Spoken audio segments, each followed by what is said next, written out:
Welcome back in today in the Napa Valley, your Chamber of Commerce Napa edition. I'm Ira Smith, and we're going to focus now on a combination of India and Napa, California. And we're fortunate to have Dr. Kiran Martin with us at this time. And so, first of all, let me find out a little bit about your background, Dr. Martin. What can you tell us about when you got an idea that you could be a help to people, and what type of help is it that you're providing?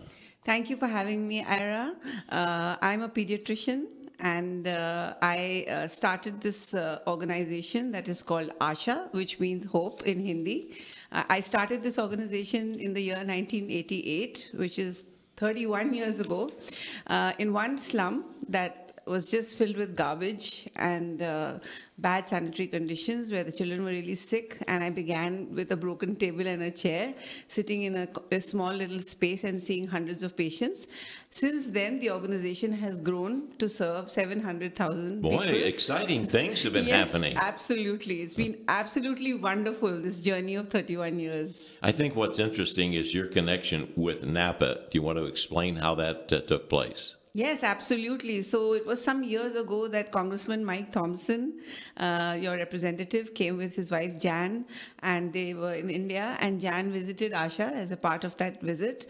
And she was very moved by the change and the transformation that she saw, and she came back and she spoke about it with Kailash Chaudhary, who, of course, is an eminent Napan. He's been here for so many years, running Chaudhary and Associates. And so they did the very first event 21 years ago for Asha. Okay. And they've been doing an event year on year, every year. For 21 long years, I've been coming here. Well, we can find out more about this year as we have Rita Brazzi with us. And Rita, you're setting up a schedule for Dr. Martin on her brief visit to our area. And tell us about some of the things that are on that schedule.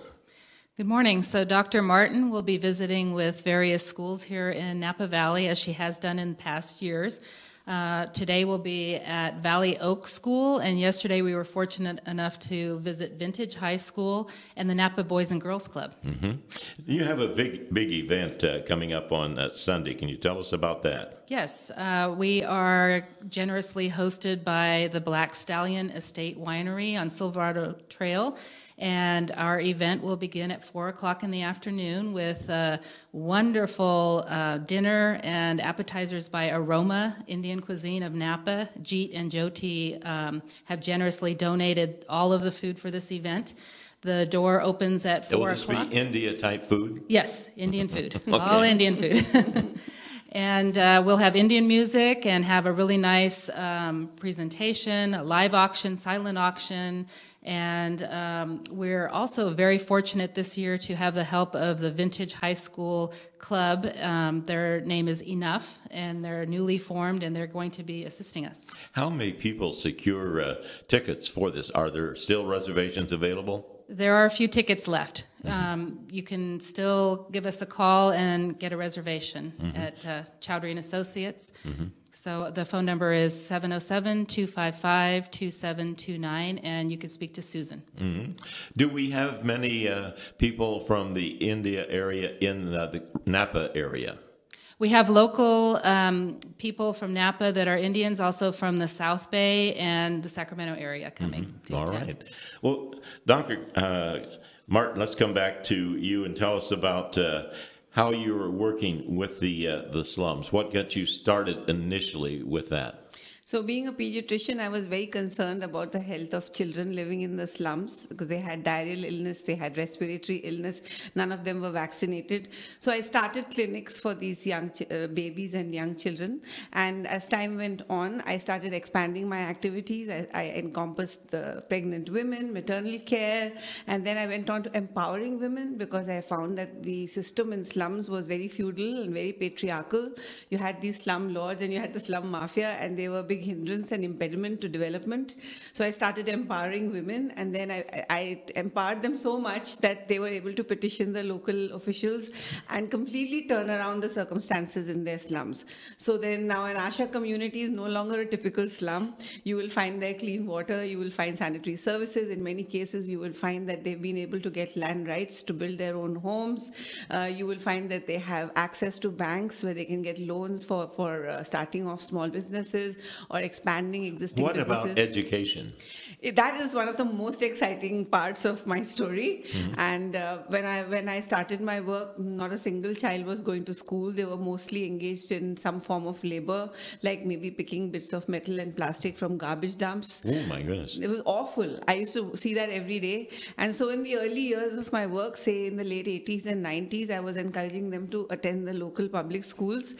Now in 2008, there was a wonderful development that happened. And this also was to do with all the support, the amazing support that the people of Napa had been giving me all this while. I was able to send a handful of children to Delhi University, which was unheard of. And today, since 2008, we have nearly 3,000 young people from the slums who have either already graduated or who are at Delhi University. And this is the first higher education movement in the history of India, where you have 1.3 billion people living in that country. And this is the first time so many hundreds of children have found a place at university from the slums. And I think the thing that ties us in, as far as us being the Napa community, is that Jan Thompson was over there with her husband, Michael Thompson, and she saw firsthand what you were doing and saw the need that was present and how people in the Napa area could actually be a factor in helping out. Absolutely. It was a marvelous visit when she came to India, and she came back very moved, and she said to me that I really want to help. And in the early years, the people of Napa and Asha entered into a partnership. It was all about helping young children with vaccinations and for treatment of early childhood illness, because there was no one going to school in those days. And so basically the Asha family and the Napa family have walked hand in hand on this journey, where right from starting with the young children with their health needs, and then now coming all the way up to university, where the Napans have helped pay for their tuition, the Napans have helped pay for their other college-related expenses. And without the help of Napa, we would have never been able to see this day when so many hundreds of children from the slums are going to university. What part of India does Asha cover? Are you mainly in one area, or do you try to reach throughout the country? So we're basically located in Delhi because we think that it's the capital of India, and the impact of the program is found at its greatest when you're in the capital, because the capital then sends a message to the whole country about the possibilities that exist. And so what we are doing is working among 700,000 slum residents, and we have this very exciting Asha Ambassadors program, and that is that all these young people who have been able to graduate out from university are now Asha ambassadors. They're paying it forward.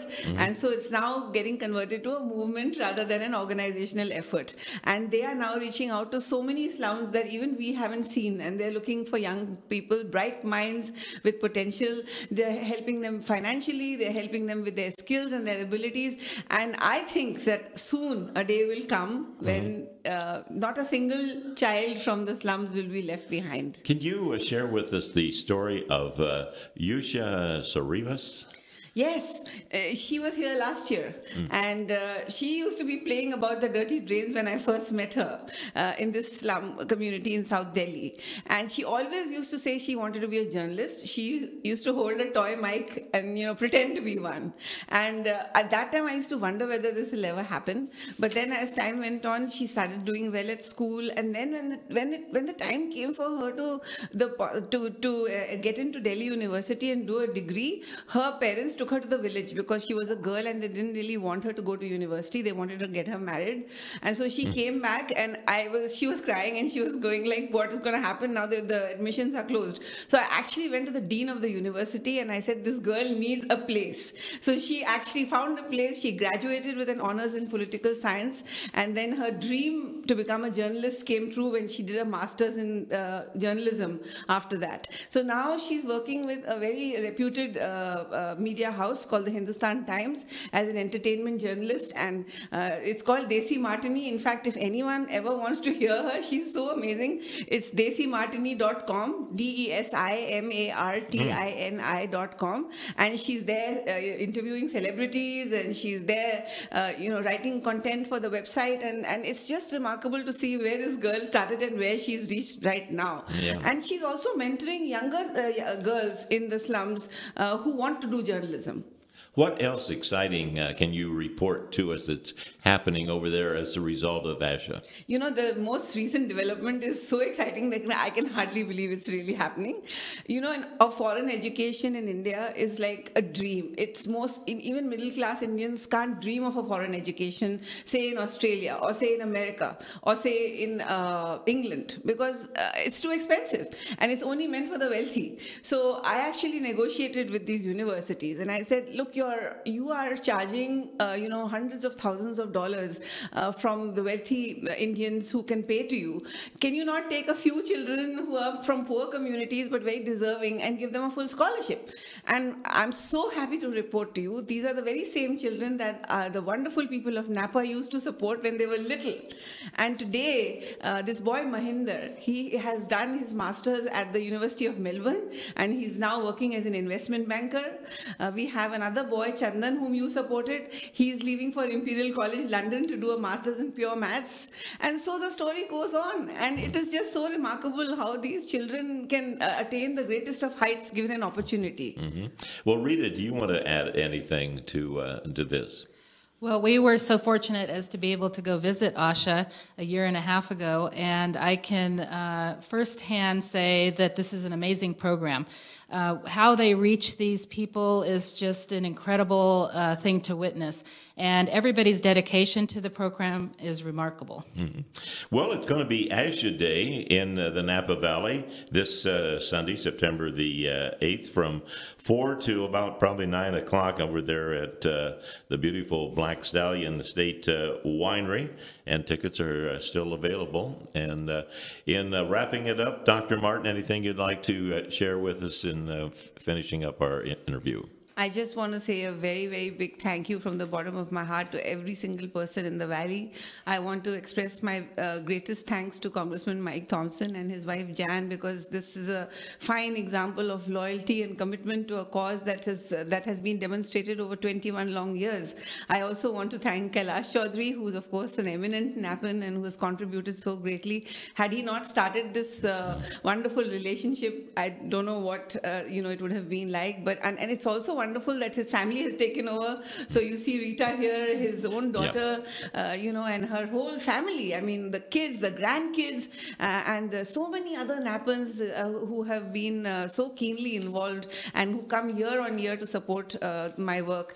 And I would really just want to say a huge thank you for that. Well, Dr. Kiran Martin is the founder and the director of the program, and they provide so much for the poor over in India. So thank you for coming and giving us an update here in the Napa Valley. Thank you for having us. And Rita, thank you for ringing in. I know that you have to run because you're going to be going to, I guess, the Valley Oaks School, and then you're going to be meeting later with Jan Thompson, and so you've got a busy schedule. So thank you for sharing it with us. Thank you. All right, we're going to find out more about what's happening around Napa in the recreation area.